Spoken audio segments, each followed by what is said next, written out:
My mom passed away when I was 9. She was diagnosed with breast cancer, battled with it for about 6 years, and then passed away. I have a great grandmother who passed away from cancer.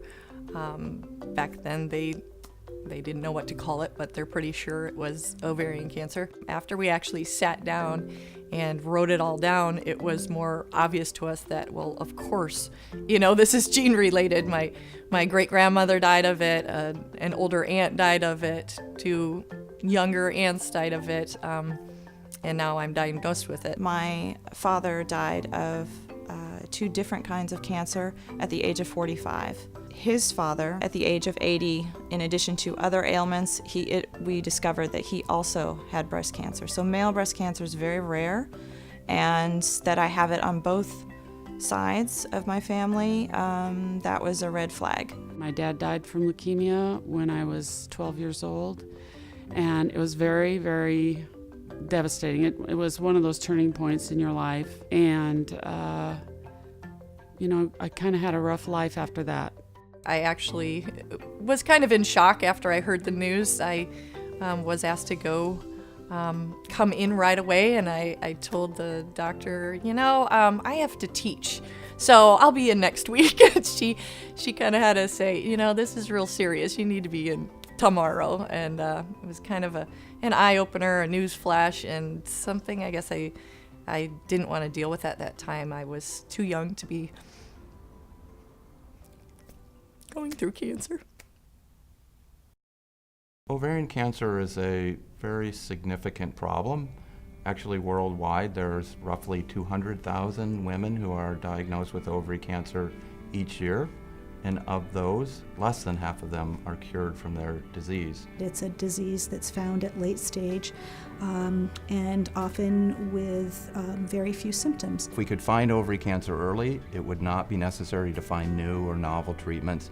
Instead, we could just simply use the treatments that we currently have available and be able to cure a majority of women. To explain a little bit about the program, we are looking for women who are considered at high risk for ovarian cancer, and that can come in many forms. It may be that they've been diagnosed with breast cancer themselves, or they have family members on their mom's or father's side who've been diagnosed with breast cancer or ovarian cancer. So I was advised by Dr. Paley to sign up for the research program at Marsha Rivkin. Every 12 months, they will pay for an ultrasound, and it's part of their study. Because of this study, I have the opportunity to screen. I don't think I would if this study wasn't around, because quite frankly, I couldn't afford it. This study, it saved my life. I believe it'll save other people's lives. It's pretty big. There are many of the women who we see now who don't have access to health care in any other way. So they're getting their CA-125s for free. They're getting a genetic counseling session for free. They're getting transvaginal ultrasounds for free. Most people don't have the kind of money to just have these tests done, and so it's just imperative that it be free. I was diagnosed with breast cancer when I was 32. And when I was finished with that, I was asked to be a part of the studies in order to help others through their research.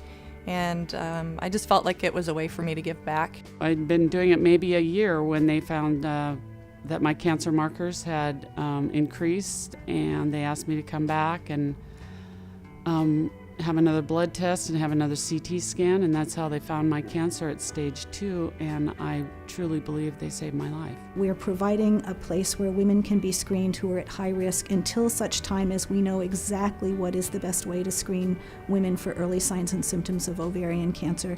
One day it will happen. Someone will, not one person, but a group of people will collaboratively find some cures.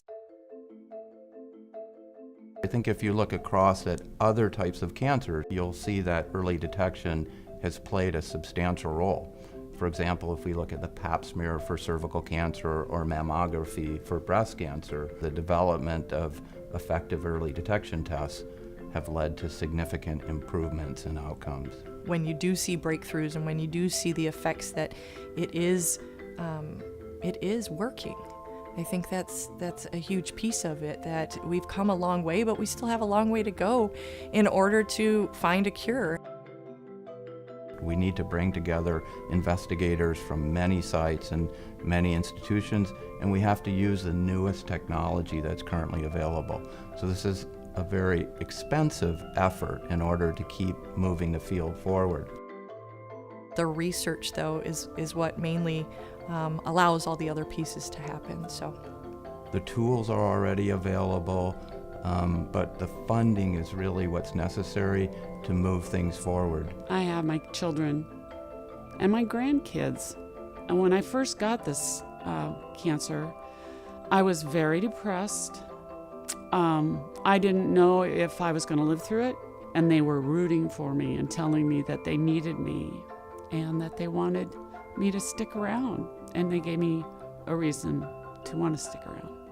the fact that I do have this piece of the research study, it puts my mind at ease. It lets me get through the day because I feel like I'm being proactive. Someone else wants that information because I'm just part of a study, but for me personally, I get to keep on top of my health.